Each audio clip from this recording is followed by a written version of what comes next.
ultimately, if we continue to repress the expression of life force energy that is coming to us, that repression becomes a depression. And if we have enough depressions in our energetic field, we experience the symptoms of depression. And if we have enough depressions in our energetic field, they start to make an impression on our physical field. And then we have the opportunity to express whatever we have been repressing in a physical way. Well, hello everyone. I am Casey Kolodny. For those of you who don't know me, I am Kelly Kolodny's son, and today is all about integrating that energy that we've been bringing in all week into our system. So the way today's gonna go is I'm gonna share a couple thoughts to integrate the energy into thought forms so that you can move them through your life. And then we're gonna open it up for group coaching, where you'll be able to ask questions about being more authentic in your life and feeling safe to express authentically in your life and any other issues that might be coming up for you. Some of you put questions in the Typeform chat, and I really appreciated that. And I'm gonna get to one of those today. But otherwise, this is a safe place where you can raise your hand, engage authentically, vulnerably, honestly, to be seen and heard and to share your experience. Because when you share your experience, other people get a lot out of that because they can relate to it. And I know that because that's what people say. So let us begin with just 3 deep breaths, all right? So let's exhale all the air out. Nice deep inhale. And exhale. Inhale. And exhale. One more. An audible exhale. I want you to just keep your eyes closed for a moment. And I want you to smile, because SMILE stands for Start My Internal Love Engine. Great. So here we are, hearts open, ready to go. This is the first step in accessing our authenticity. So let's start by defining what it means to be authentic in the way that we're talking about it today. And to me, to be authentic is to be in alignment with the life force energy flowing through you, all right? So we are all the same life force in different life forms. And the collective energy, the life force, is coming through us to explore this dimension, this world, all of the nooks and crannies of the human experience, of this experience, and it has an appetite for life. And it is using you as a vehicle to satiate that appetite. And to do that, we have these forms, right? These life forms that we have to protect so that they can flow freely and help life fulfill its desires through us. And when we let go of our resistance, when we set the stage for the expression of the essence of who we really are on a deeply spiritual level that comes from our heart, we allow for this authentic expression. We allow all the aspects of ourselves, all the parts of ourselves to be reclaimed and expressed because they are in a generative context. So if you haven't listened to me before, you might not know what I'm talking about. But if you have, you know exactly what I'm talking about when I say a generative context. And a key foundation we're going to be talking about today is understanding that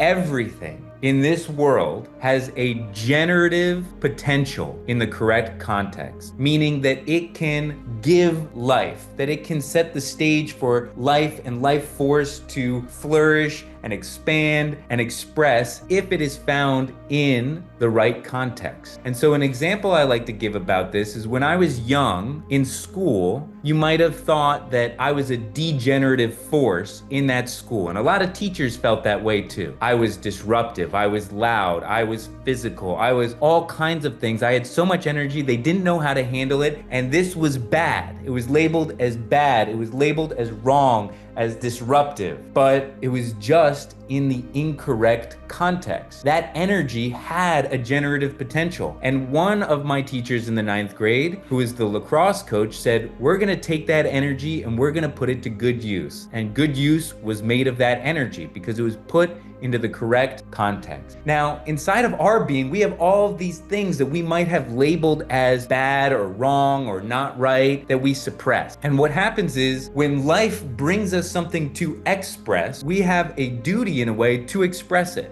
Now, the expression of it might not always be in the context that it comes to us, and so we have to suppress it for a moment, but that is up to us and our free will to suppress and then express in the generative context. But ultimately, if we continue to repress the expression of life force energy that is coming to us, that repression becomes a depression. And if we have enough depressions in our energetic field, we experience the symptoms of depression. And if we have enough depressions in our energetic field, they start to make an impression on our physical field. And then we have the opportunity to express whatever we have been repressing in a physical way. Right? And so we have an opportunity to express it physically, emotionally, mentally, and spiritually. And it just comes down to us in which context we're gonna put that expression. And so being authentic is so important because when we're not authentic, we're fighting reality. And when you fight reality, you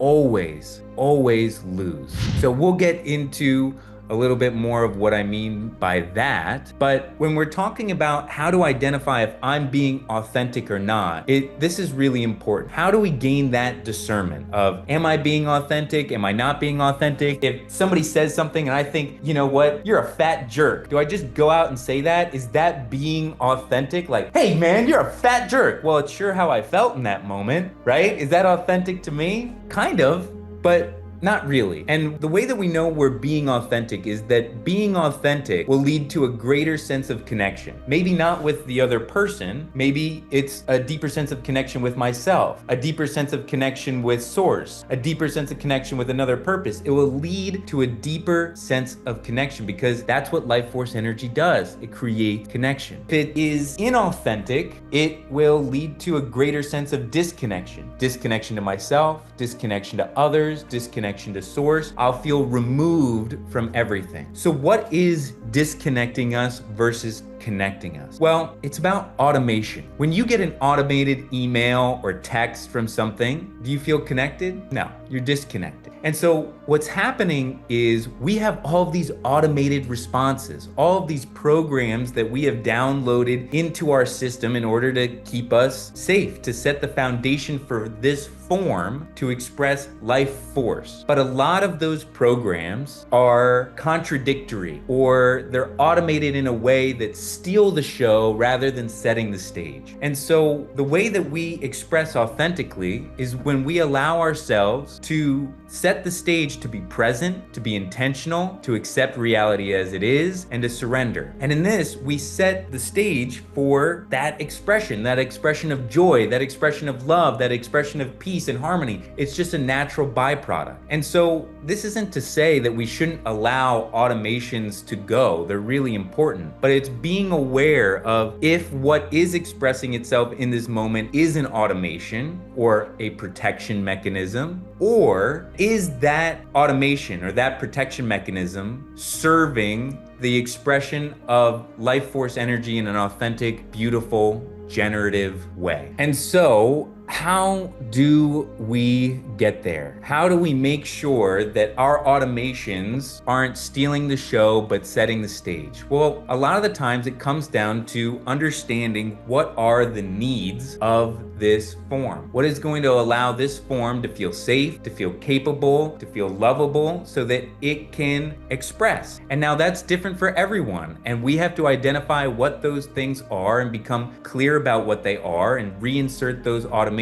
But that's not what today is about. I'm going to give you a much simpler tool. The tool is pains. And so in life, we have a lot of pains. And I came up with an acronym to solve those pains because pains are pulling you or pushing you towards where you can open to greater expression that life force wants you to express. And it's about having the tools to apply to the pains that open that channel so that expression can come through. So get ready. P is presence, right? We need to be present in this moment because all of our automations are based in the future and they're based in the past. And so they're not authentic. They're automated programs that are coming out in this moment and they sound like stories. So we want to bring presence first. And I'm going to give you a simple tool to do that when you are lost in the sauce, as they say. We're just going to do it right now. Get back to presence. So take a deep breath and I want you to look around the room and identify 4 colors.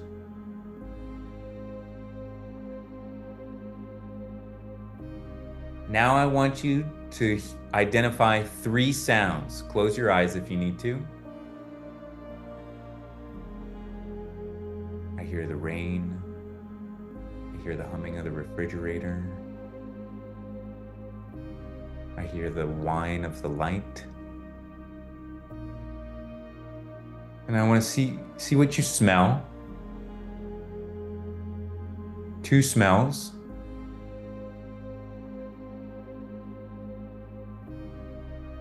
And then 1 texture. Now we're present. We're present, we're here. And from this space of presence, it allows us to move to the next letter, which is acceptance. Accepting everything as it is, right? And so the key to moving into acceptance is something that we're all very familiar with. It's gratitude, because as you practice gratitude, you're accepting what is, and not only what it is what it is, but that what it is great, right? So the next letter is I. Once I am present, I've accepted the circumstances of my reality in this moment as they are, not with a story about the future of how they will be, not a story about why they are because of the past, but just they are as they are, and I'm grateful, and that's perfect. We can then move into intention. I can set a clear intention for the direction that I want to guide this expression of life force energy. It loves to be directed. So we set an intention that is in alignment with what we want, with our values. And that intention could be as simple as maintaining my presence while I sip this glass of water. And to receive all of the light, all of the energy, all of the codes from this glass of water. Now I'm present, I'm in acceptance of what is, I'm intentional. So then what's N? I had to shimmy it a little bit. And so what N is next action. There's always a next action to serve, to give yourself into, to let yourself fall into and flow in a creative, playful way. So my next action, based off of my intention, was to sip the water and to close my eyes and savor it, right? The next action can be simple, but we have to continuously take action, or else the expression, the life force energy meets resistance and we'll feel more pain. So that pain is guiding us to be present, accept what is, have an intention, take a next action. And then what's the S? Pains is to surrender, which is ultimately to trust that I am doing my best, and that the force that is creating all that is, that formless substance that is energizing all of us, will do the rest, that it is working with me. Because when I let go of my resistance to it, I can beckon it forward. I can lead it to the new frontiers of my wildest imaginations. I create with it and for it, and we become great partners. So, why do we have trouble trusting life, surrendering to it? Because we haven't developed an active relationship with it. You know, I trust you on some level because you're in this group, but in this group, I trust my Aunt Jane a lot more than I trust Simone. Not because anything about Simone, I just don't know Simone, right? And we haven't formed a relationship. And so if I spent the time to be present with Simone, to accept everything about Simone, to have an intention of connection, to take the next action to have that cup of coffee or write a sweet note and surrender that the relationship will be what it will be, we'll have a beautiful relationship, right? And if she does the same thing, and we'll allow that connection to happen, and that is authenticity.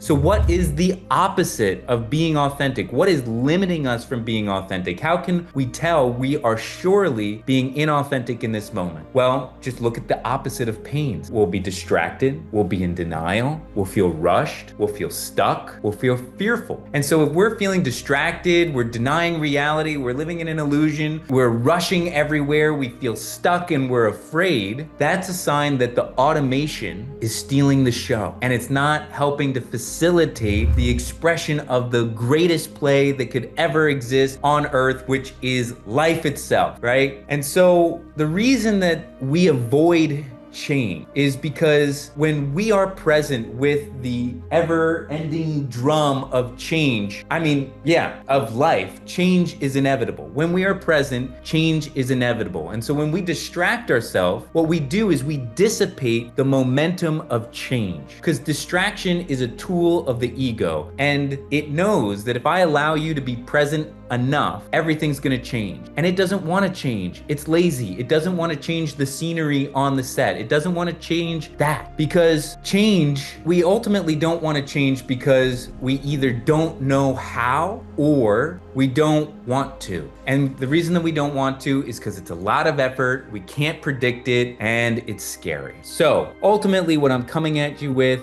is that resistance is the sign that you're not being authentic. And when you let go of resistance by being present, accepting what is, having an intention, taking the next action, and surrendering, you let go of resistance and you are in flow, and you allow all the parts to integrate, because the pain can be solved with any of the 5 letters of P.A.I.N.S. So that is what I had to share with you today. I hope that that was valuable. And now I would love if some people raise their hand for coaching or if they have any questions. Somebody did give me a question before. Let me look at what it was, which was about, supporting somebody who has depression. And I thought that it was relevant, and I wanted to bring it up because the way that we support someone with depression is the same question we have to ask for ourselves. How do we facilitate a safe place for them to express?